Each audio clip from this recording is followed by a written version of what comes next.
Hi, I'm Lou Scott, and this is Geppetto Room, where you don't have to be creative you don't have to be creative because you are creative. And here we're going to talk about techniques and methodologies that will help you make better decisions, transformative decisions, decisions that you live with, you'll work with, and you'll be more enjoyable. Decisions that Rutland needs and Vermont needs.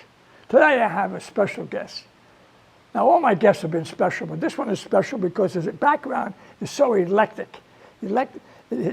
Responsible for it, it made me so conscious of his abilities that he's going to bring to Vermont and bring to Rutland specifically something very different. And what I think he's going to bring is he's going to help us make Rutland a destination.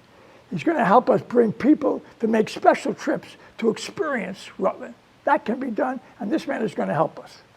Now, I'm talking about Scott Graves. Now, Scott Graves is a director of Startup Rutland, and he's part of the hub CoWorks, and then there's a consortium there, we'll find that out, with the downtown economics.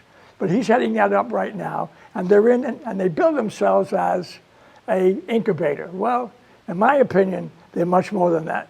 It's going to be a transformative space. It's going to be a creative space, and it's going to be a space and people and organizations that are going to bring a lot of benefit to the renaissance of Rutland. Now, I could go on with a background for Scott, but if I did, we would use up all the time we had. But the man had his own. He was an actor. He has experience in urban development, in raising money, in starting businesses, and as a performer himself. And he even had his own podcast, and that's just some of the summary. So he's impressive to me, and he's going to help. And he's going to explain to us about what the organization is downtown and how it's going to help Rutland. Now, because he's going to tell us about himself, I'd like to just do one thing. I noticed in their mission statement, one paragraph that I'd like to read to you that I think is relevant to what we can expect to be impressed with. And let me read it to you. They're going to be this organization is going to be pursuing that development that seeks to build pride in place. I love that statement, pride in place, and create environmental opportunities for more change, transformative change, exactly what Rutland needs. So now let's take the time to meet Scott and find out the details. Scott, how are you? It's great to meet you. Thank you. It's great to be here. It's great to have a conversation before we walked on. I do have to make one correction. Yes, you can. I love actors, but I was actually I was a performing artist. I was a musician, not an actor. True story. That's right. It's a musical background. First 3 or 4 years of my eldest child's life, she took great pride in saying to people, my daddy he used to tour the country. He was this musician. But what we found out as she became more articulate is she was really saying magician. And when she found out I wasn't a magician, she was disappointed. She's like, so all you were was a musician? It was pretty devastating, to be honest with you. You were a magician. That's very funny. But I'll take whatever accolades and positive affirmation I can get. I'm just impressed with the background. It's exactly the background that Rutland needs. Now, I want to ask you a question about what I just read, the development. What is the meaning of that? The meaning of economic development, or the meaning of pride in place and the opportunities for change. Right on. That paragraph that comes out of your mission. Well, pride of place comes from the work that I've done in economic development and in urban planning, and we've destabilized a lot of our economy for very specific reasons over a long period of time. And that's had an effect on just communities. It's had an effect on neighborhoods. It's had an effect on people that live there. And one of the fundamental things you need to do in order to turn around a regional economy, in my opinion, is you've got to restore people's sense of having a pride in place. I'll give you an example. For more than a decade, I went to school and then lived in the city of Lowell, Massachusetts. Lowell, Massachusetts, like a lot of our other urban environments, had devastating deindustrialization, former textile town. In fact, it's one of the earliest examples of a company town that was built at the beginning of the 19th century in the United States. And it fell really far economically. But the one thing it was able to cultivate, and it was the bedrock of really where Lowell is today, 30, 40, 50 years on, is you couldn't mess with the people there, you know what I mean? As a young college student there, if somebody heard you in a local coffee shop say, you know, the city's crapping out on us, right? They'd say, hey, listen, this is my town, and we want you to be here. We want you to be here, but if you're not going to contribute, you know. So there was a lot of a sense of, you know, we own this city. Pride and play. We love this city. We know what this city is. You know, it's like any sort of relationship, long-term relationship in your life. Sometimes you love your city for what it is, sometimes despite what it is, and you love it for what it can be. But we want it to be what it can be and what it is. Absolutely. You build yourself, Startup Rutland is a business incubator, but I think it's so much more than that. What do you intend to do? I mean, at its fundamental self, the program known as Startup Rutland is working on the long-term mentorship and the proper investment in this case, mostly technology-centric business, okay? Our definition of technology is pretty broad, but the physical space is set up ideally for various forms of digital technology. That could be a software, that could be some sort of application-based program.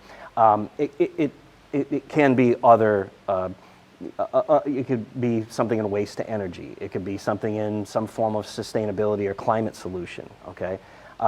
We very intentionally from the very beginning said we're going to be discipline or industry non-specific because we want the marketplace to tell us that.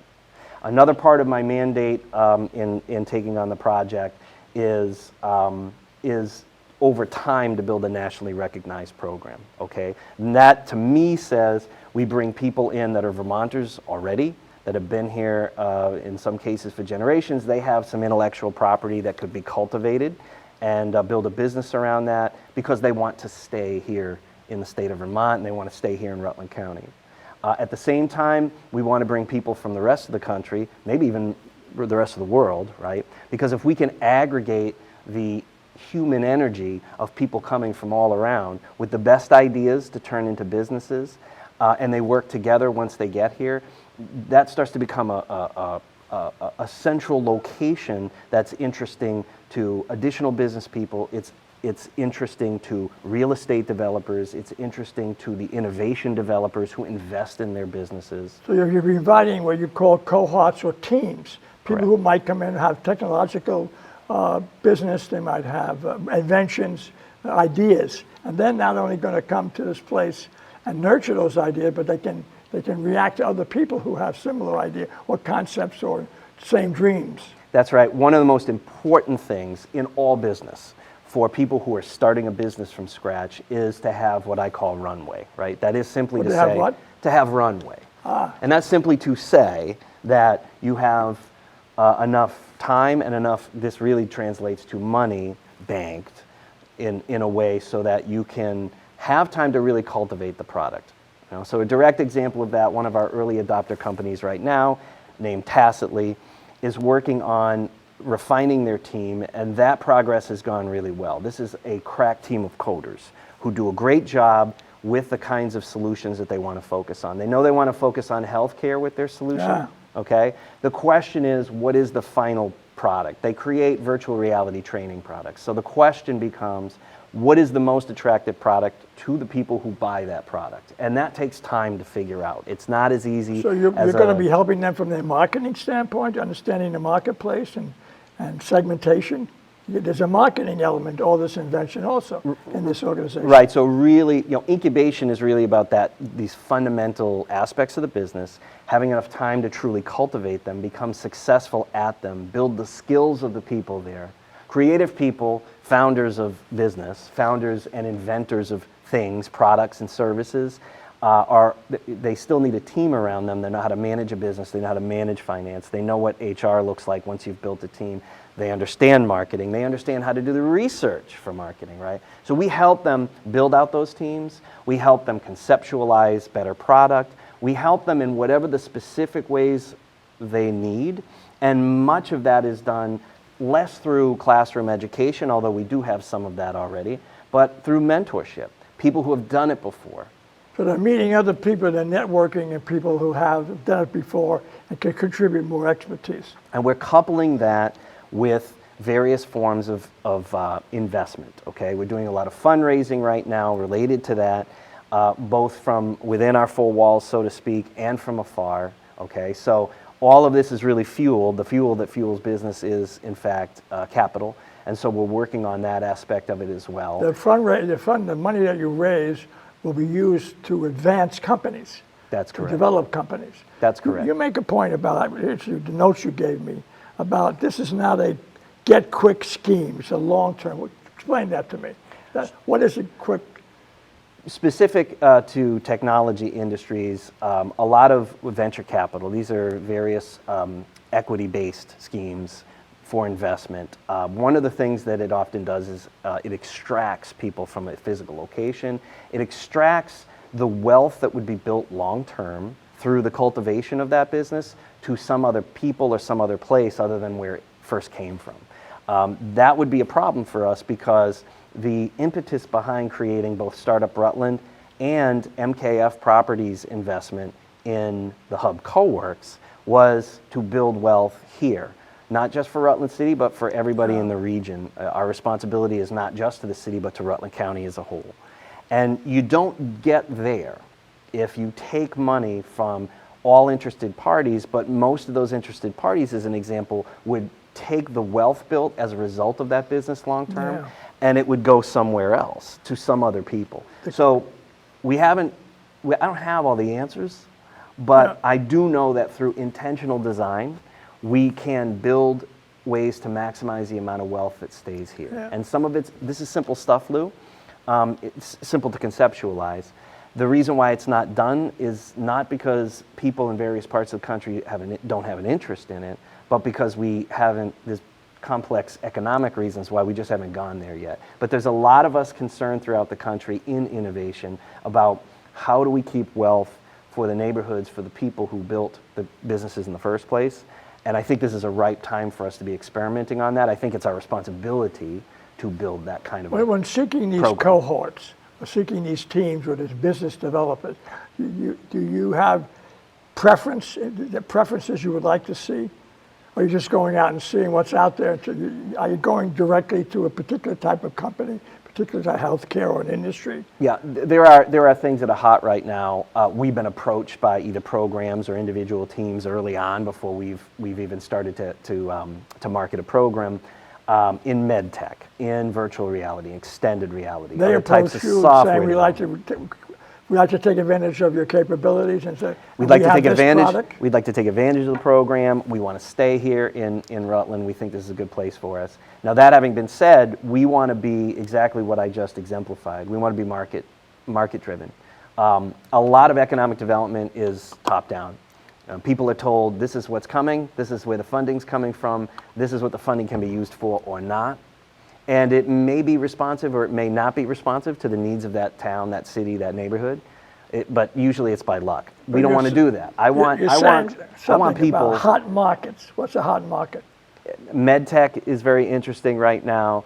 Various forms of virtual reality, extended reality has a lot of people, talking. And when I say people, I mean people who invest in innovation-based companies, climate tech, waste to energy.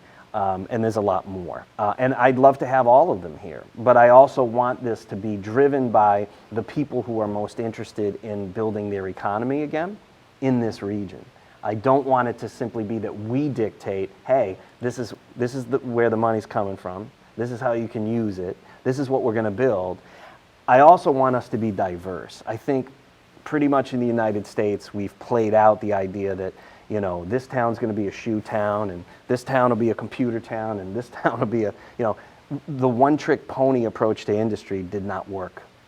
And it did not create a resilient economic environment for people to prosper for many generations. We need to reverse all of these processes that we know don't work. If you expect businesses to be here economically or any area of Rutland or in the state of Vermont, do you expect those people to come from Vermont? They don't necessarily have to come from Vermont? I think if the business is going to have to stay here. To create the most vibrant business economy, the most vibrant business environment that we can. We have to have a combination of people coming from afar and people who are here and want to stay here. It's an aggregation of ideas, mind you, and culture, right? Running parallel to this is the idea that a vibrant economy also attracts different people to your neighborhood. If you buy in, as I do, to Richard Florida, the rise of the creative class, and a lot of what we've been talking about with the creative class economy of the last 25 years. You want diversity of thought, you want diversity of age, you want diversity of ethnic background, gender, etc. Those typically also are economically healthy communities, and they're places that generally attract people. They want to be there. Yeah. It's part of a scene, if you will, right? It's what New York City organically became over 300 years. It's what Boston became over 300 years. And so you need to create an environment of inclusivity, but that really starts with a bottom-up approach, letting the market tell you what they need, and then you respond to that. Does your organization have methodologies for integration to take advantage of all that eclectic creativity? Do you do periodic Delphi meetings? Do you do something that are mechanisms to share? To develop, to share. Do you set that up, or you allow just the company, the people who come, the cohorts, to interface themselves? Some of it, of course, it will naturally happen because of the cohorts, but one of the first steps we had to take in our first 90 days was to build a team. We successfully did that. Now the various young people, which happen to also be a combination of people who are already here in Rutland and folks that are moving from several other states to join the team. Now we're working on that programming. And within our four walls, programming literally means events. It means different types of business education classes that we'll offer over time. Some of it internally created, some of it externally brought to us. You have education classes to help these people fill the gap in maybe the areas that they not necessarily have expertise in. That's right. And all of that is designed to attract yet other people from within the community to basically, to check out the co-working space, to check out the resources that are offered through Startup Rutland. I mean, the point is to create a vibrant community within our four walls, and that creates a place where all these different people from all walks of life are now within your four walls, and they just start naturally, talking, getting to, discuss things, or that, so-and-so over here has a great idea, and I know it's the kind of idea or the solution that you were looking for. You don't have to reinvent the wheel, go talk to this person. We seed that environment through the programming, through the way that we orchestrate the life of what happens within our four walls, and then we leave it to the citizens to sort of, see what they create out of that. You had mentioned to me somewhere along the conversations about having PhDs on board. Yes. Did I misunderstood that? There's a few. So we've got people that have that are either going to teach classes or are mentoring or both that have a lot of business experience, very little formal education. We've got several PhDs that came from academia. The point is to create the vibrancy comes from bringing all these different people from all walks of life, socioeconomics, other however you want to measure somebody's background, and putting them in the same place and watching what happens. Yeah, real invention comes from. That's right. Yeah.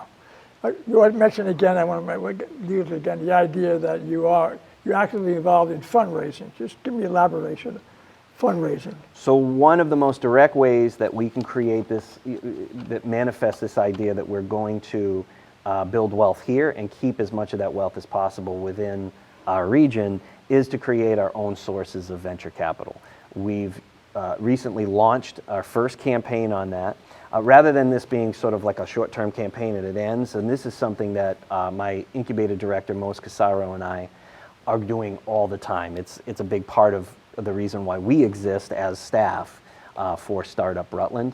But we've just launched that for the first time, and our basic goal between now and the end of the year is to, as much as possible, get close to $1 million. That's the first step, and then that would be your own equity that you can support the activity and support new consorts and so on. And our intention there is to use that money, in a meaningful amount for each team that enters our long-term cohort. What we call a resource package. So we're providing the money for space, we're providing the money for their mentorship. Nobody's taking a haircut in our process. Everybody gets paid to provide the services, to provide the needs of that of that team and give them the runway that they need. This will include also both a subsidy and ideally the location for housing if they need it, if they don't already have it. How are you integrating with the local economic development, the chamber and so forth? How is that? What is that related? Is they're part of the consortium? I'm calling it a consortium, a partnership or whatever. So the sort of what I call our parent organization is Chamber and Economic Development for the Rutland region. Lyle Jepson, Tyler Richardson, and the entire team over at Cedar, over many years, coupled with and one of the things that really impressed me personally and really drove me to say, I'd like to be a part of the project and move my family to Rutland, was the fact that over many years they brought together a whole variety of stakeholders to be a part of deciding what does this place want to be and how do we get there. And that's very rare, that you can successfully bring all those people together and get people thinking about the same themes and really define how you want a project to be at the right moment and still have it be organic enough that you can bring in new staff from afar and really, give it some legs and watch it go. I want to ask you a question maybe you're not prepared for, but I'll ask this question. You, with all your background, all your traveling as a magician and a musician, all the things that you did, the podcast and so forth, when you heard about what this plan was, what made you come? This eclectic guy, this very talented man with a lot of experience, what made him come to Rutland? I'll try to make this as short but as dramatic as possible. How about that? Yes. So, no tricks, just music. I was barely out of my teens when I first, my chosen profession, was in the performing arts. I was a musician. I toured with a variety of different bands. And I had the opportunity to see my country for the first time. And I mean, everywhere, in and around Detroit, in and around Chicago, all the places in between, the Rust Belt, the Carolinas, the South, Florida, goes on and on, mostly east of the Mississippi. What came out of that was, and at that time I could not articulate it for you in this way, but a lot of it was like, what the hell happened? The first time I saw Flint, Michigan was like the mid-90s. And you go to these places, and I had this real sort of, romantic Jack Kerouac. By then I was, heavy into beat literature and so forth. And I thought and I didn't see that a lot. I met people that were great like that. The people were wonderful. But I saw a lot of what later I learned was, deindustrialization. So by the time I start heading out of college, and I was kind of on the 8-year plan there. Guy went to work for a company for several years that he had started, kind of took off, went back, went to do another business, went back. The idea sort of started to crystallize about how can creative people, both directly artists of various kinds, but also just what was coalescing at that time, by the end of the 90s, this idea of the creative class, right? Yeah. How can we take what we've learned in things like the record business, like the arts and culture industries, right, and apply this to other industries? Because even within our own industry, we were feeling the effects of both deindustrialization and also the ways in which technology, but particularly the financial modeling, was changing, and the financialization of things was destroying whole industries. And so I come from this generation of hey, we're all going to work in the record business. Well, by the time we were out of school, there was no record business.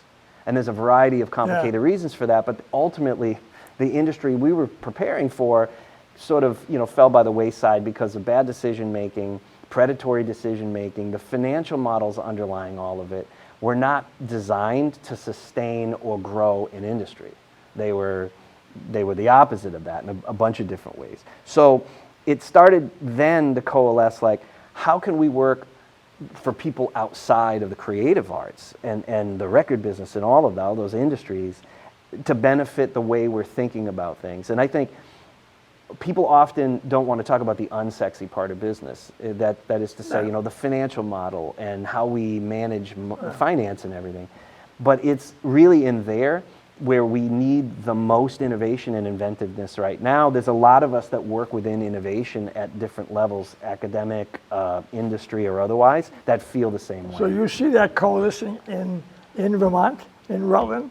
Why not? Did that draw you here? Why not? Well, why not? When people say, well, and I heard this all over the country for 30 years, Wheeling, West Virginia, Youngstown, Ohio. Youngstown, Ohio had a mafia problem on top of economic deprivation, okay? And they came back from that.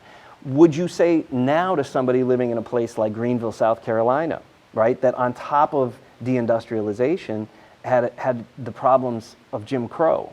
I mean, an institution that's part of the culture, right?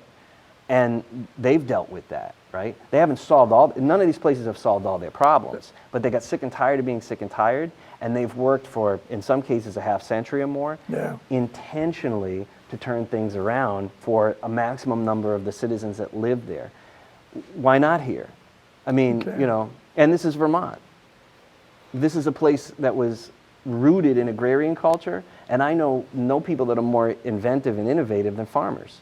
I come from farming people. Yeah. One of the things you I want you to have a summary. Let me ask you one more question. You talk about seeking development that creates professional class, meaningful jobs, business ownership opportunity. There's a grade level. There's a more blossoming. You know, the magic of what you see here doing. There's no miracles, but if you intentionally attempt to create business that would result in actual employment at some level, and if you focus on attempting to create employment that pays what I call a professional class wage, a sustainable wage, right? So the reason why we have so many people working 2 or 3 jobs and they still don't have enough money to live is because we've created an economy that was designed to do that.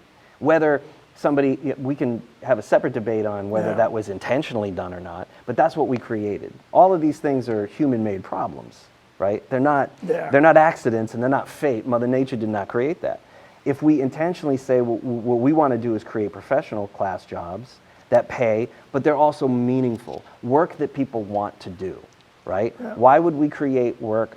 We got robots, okay? You know, like the work that's drudgery for human beings, that we decide, you know, let the robots do it. But the point is to create an environment where people have 2 very important things. They have time and they have money.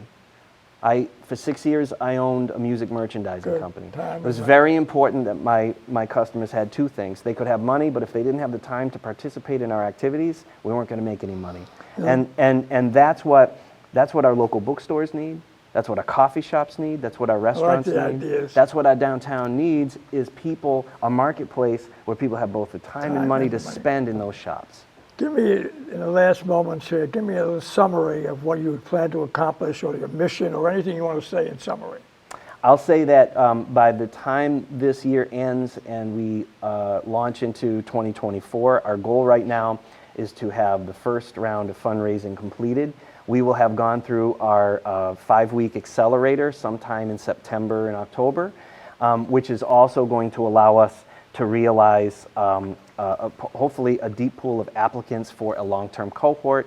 And between, say, mid-October to the end of the year, we have our first cohort, some number of teams that are going from some relatively, in this case, mature level of ideation into realizing the monetization of their business. And so we'll launch their first activity starting for the first of the year.